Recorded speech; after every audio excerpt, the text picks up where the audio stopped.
صحابہ میرے محسن ہیں، صحابہ میرے محسن ہیں، میرے محسن ہیں۔ مجھے قرآن پہنچا صحابہ کے ذریعے، مجھے توحید پہنچی، زور سے بولو، زور سے بولو، مجھے رحمت کائنات کے ارشادات پہنچے، مجھے دین کے ارکان پہنچے، مجھے اسلام کے احکام پہنچے، مجھے نبی پاک کی نبوت پہنچی، ختم نبوت کا مسئلہ پہنچا صحابہ کی وجہ سے۔ صحابہ نہیں ہوں گے نا کچھ نہیں بچے گا، نہ توحید بچے گی، نہ قرآن بچے گا، نہ حدیث بچے گی، نہ نبوت بچے گی، نہ ختم نبوت بچے گی۔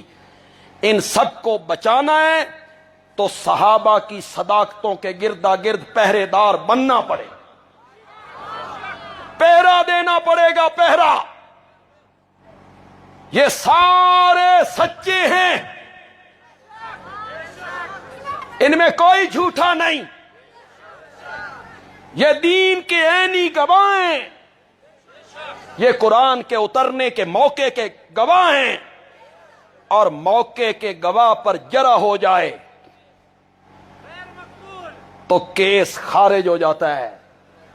اگر صحابہ پہ جرح ہو گئی، ان میں سے ایک بھی جھوٹا ثابت ہو گیا، شریعت اسلام دین نہیں بچے گا۔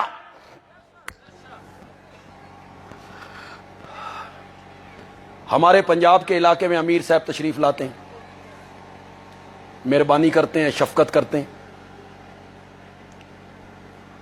تو کبھی کبھی یہ جو پشتوں کی مثالیں ہوتی ہیں، محاورے ہوتے ہیں، پھر یہ اردو میں ان کا ترجمہ کرتے ہیں۔ ظاہر بات ہے جو اپنی زبان کا مزہ ہوتا ہے وہ ترجمے میں مزہ نہیں ہے۔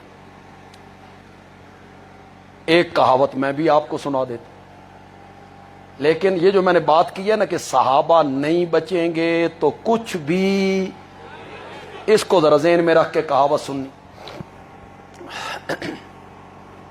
یتیم بچہ تھا، اس نے اپنی ماں سے ضد کر لی کہ اماں حلوہ کھانا ہے۔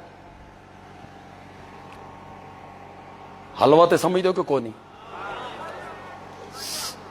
سمجھے ہو دو نا۔ آپ یہ کہتے رہتے ہیں مولوی بڑا حلوہ کھاتے ہیں، سانتے کل دا کسی نہیں کھوایا۔ اماں حلوہ کھانا ہے، ماں نے 1 روپیہ دیا، سستا زمانہ تھا، ایک پیالہ دیا۔ پیالہ ایسا تھا جس کے پیندے میں یا نیچے والی طرف بھی ذرا گہرائی تھی، گہرائی۔ بچہ گیا، اس نے کہا روپیے کا تیل دے۔ دکاندار نے تیل ڈالا، سستا زمانہ تھا، پیالہ چھوٹا تھا، تیل زیادہ تھا۔ دکاندار کہنے لگا تیل بچ گیا ہے، باقی کا کہاں ڈالوں؟ اس نے کہا ادھر ڈال دے، ادھر ڈال دے۔ دکاندار بھی ایسا ہی تھا، اس نے ادھر ڈال دی۔ گھر آیا، ماں نے کہا روپیے کا اتنا تھوڑا تیل؟ اس نے کہا اماں ادھر بھی ہے، اماں ادھر بھی ہے۔ بندیالوی کہتا ہے پھر یہ تیل نہ ادھر رہا نہ تیل ادھر رہا، اگر صحابہ نہ رہے نا تو نہ دین ادھر رہے گا نہ دین ادھر رہے گا۔ صحابہ کی صداقتوں کے گردا گرد پہرے دار بننا پڑے گا۔